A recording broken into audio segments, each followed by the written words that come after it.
Bismillahirrahmanirrahim. Assalamualaikum warahmatullahi wabarakatuh. Kita lanjutkan pembelajaran kita di tema 2, subtema 2, pembelajaran yang ketiga. Tujuan pembelajaran kita adalah mengidentifikasi manfaat perubahan bentuk energi dalam kehidupan sehari-hari.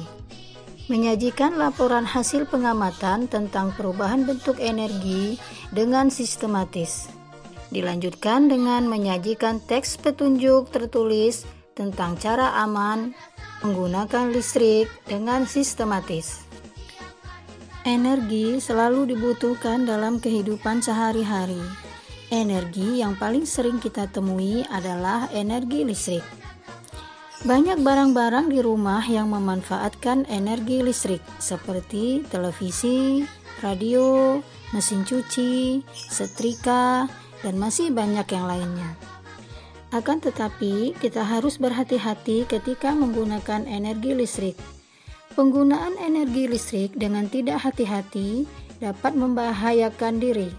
Bersentuhan dengan kontak sebagai sumber listrik dapat menyebabkan sengatan listrik atau biasa disebut dengan tersetrum.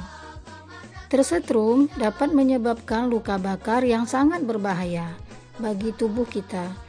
Agar dapat memahami bahaya listrik, perhatikanlah gambar berikut.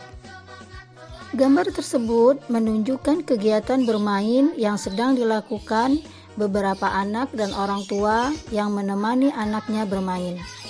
Akan tetapi, kegiatan-kegiatan yang dilakukan dalam gambar dapat membahayakan diri sendiri. Terlihat seorang anak yang sedang memanjat tiang listrik. Memanjat tiang listrik adalah suatu kegiatan yang membahayakan diri karena dapat menyebabkan kecelakaan apabila menyentuh kabel listrik. Sama halnya dengan anak yang sedang bermain layang-layang di dekat kabel listrik dan anak yang memotong pohon dengan gunting rumput di dekat kabel listrik. Kegiatan ketiga anak tersebut sangat membahayakan dirinya, apalagi kabel listrik disentuh akan mengakibatkan tubuh kita tersetrum dengan tegangan listrik yang tinggi.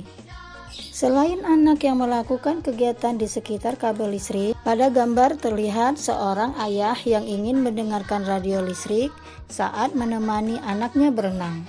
Kegiatan ini juga dapat membahayakan dirinya. Listrik dapat mengalir melalui air. Oleh karena itu, melakukan kegiatan yang berhubungan dengan listrik di sekitar air adalah kegiatan yang berbahaya. Amatilah gambar berikut ini. Tulislah barang-barang yang menggunakan listrik di setiap ruangan dan kemungkinan bahaya yang ditimbulkannya. Tulis juga apa yang harus kamu lakukan saat menggunakan barang tersebut. Dan buatlah teks petunjuk menggunakan sesuatu dari bacaan pada halaman 71.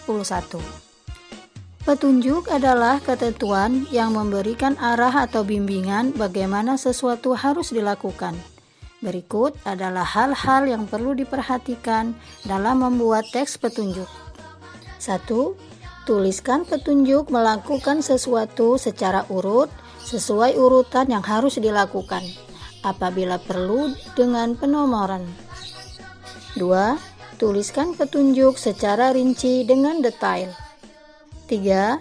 Cantumkan keterangan secara lengkap dan jelas berkaitan dengan hal yang akan dilakukan. 4. Cantumkanlah hal-hal yang harus dihindari apabila hal yang akan dilakukan berkaitan dengan sesuatu yang dapat menimbulkan dampak negatif. Misal dalam pembuatan barang yang menggunakan zat kimia dan sebagainya. 5. Gunakanlah bahasa yang singkat, padat, jelas, informatif, dan komunikatif. 6. Jika perlu, sertakanlah ilustrasi pendukung seperti gambar. Nah, soleh-solehahku, Ibu cukupkan dulu materi kita hari ini. Tetap semangat belajar di rumah. Tetap jagalah kesehatanmu dan kita berjumpa kembali di video pembelajaran Ibu selanjutnya. Akhir kata, wassalamualaikum warahmatullahi wabarakatuh.